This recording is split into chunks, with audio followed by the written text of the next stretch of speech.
Dear children, from traders to rulers, we need to see the answer these questions now. Continue the answer and questions in this class. Here, the questions are here. The first A we have seen in the last class. Now, B, result of Second Carnatic War. That is starts from here. In the Second Carnatic War, the British defeated the French forces led by Dupleix. A peace treaty was signed between the two. The French government recalled Dupleix. Then second A, the Battle of Plassey is an important event in the history of India. In this context, discuss the following. A, conditions listed by Alivardi Khan to the company. A, to let the English East India Company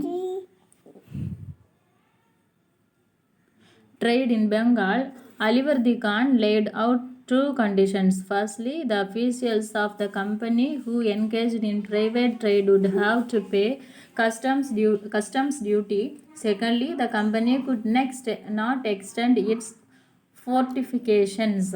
Then B, role of Sirajud-Dowla.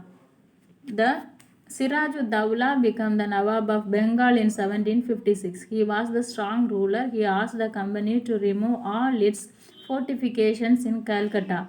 When the company refused, he occupied their factories. The British eventually took back their factories and decided to depose the Nawab. This led to the Battle of Plassey.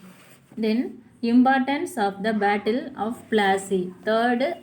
Second question, C option. Okay, the Battle of Plassey is a watershed event in the history of India. It gave confidence to the British that they could take advantage of the weaknesses of the Indian ruler and became masters of the entire country. And within a short span of time, they did become the supreme power in India. Then question number 3, with reference to the Battle of Buxar, discuss the following. Role of Mir Qasim. A, Mir Qasim succeeded Mir Jafar as the Nawab of Bengal. He rewarded the company handsomely, but therefore he tried to free himself from their control. This obviously did not suit the company. They defeated him in battle. Mir Qasim then formed an alliance with Sirajud-Dowla, the Nawab of Awadh, and Shah Alam II, the Mughal ruler. This led to the Battle of Buxar in 1764. Then, outcome of the battle. Third B, outcome of the battle. In the Battle of Buxar, the forces of the company emerged victorious. Shah Alam II had to give the Diwani of Bengal, Bihar and Odisha to the company. Sirajud-Dowla had to pay 50 lakh rupees as war damages and also had over the districts of Allahabad and Kara. In Bengal, the company deposed Mir Qasim and made Mir Jafar the Awadh.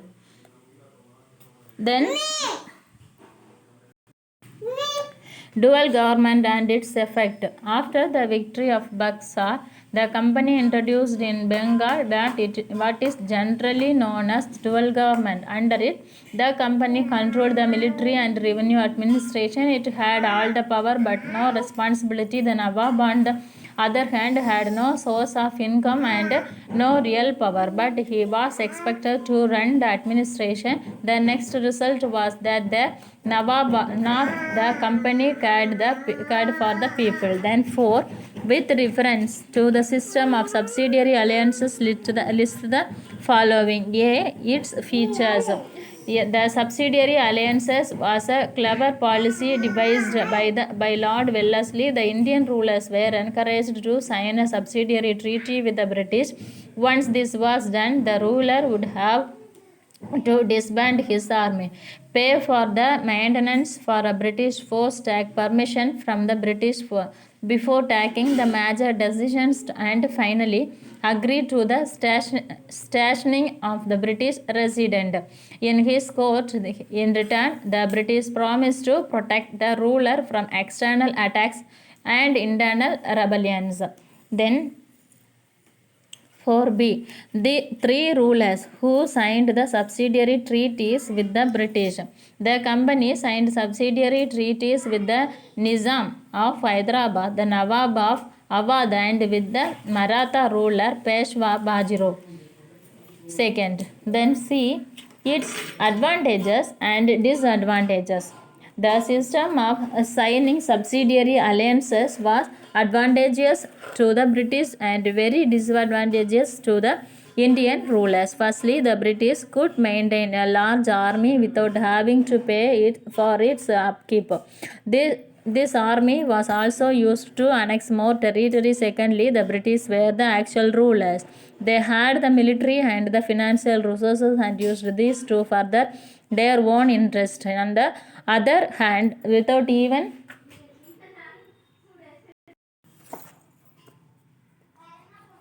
realizing, the Indian rulers became completely independent under British. They ruled only in name. They could not take any major decisions to watched helplessly as the British slowly drained their treasury. Then we can see the question, the fifth question.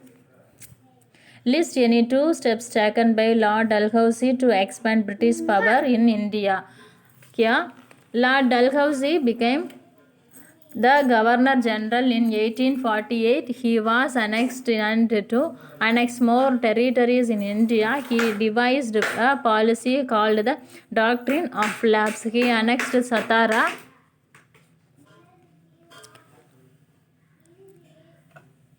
Nagpur and Jhansi. Using this policy to annex Awadh, he used the pretext of misgovernance. He accused the Nawab of misrule and reluctance to introduce reforms. In 1856, he annexed Awadh. Then the sixth question. Write three factors that contributed to the British success in India. Here you can see the answer. Many factors contributed to the British success in India. Firstly, the Indian rulers were short-sighted, selfish and egoistic. Then they failed to see the threat that the British posed to, even when they did realize it. Did not unite against the foreign power. Secondly, they could not involve the common people in the fight against the British. Their own subjects were not loyal to them. As the result, did not hesitate to exploit them. Thirdly, the British were far superior military. They had better technology and a strong navy. The armies of the rulers were poorly trained, poorly paid and poorly led. Dear children, now we can see the picture studies.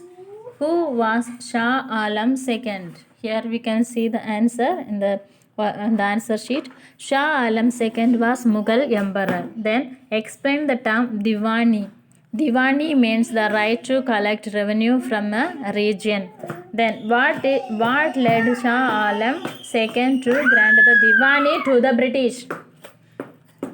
The defeat at the Battle of Buxar forced Shah Alam II to grant the Diwani of Bengal, Bihar and Orissa, now Odisha, to the British.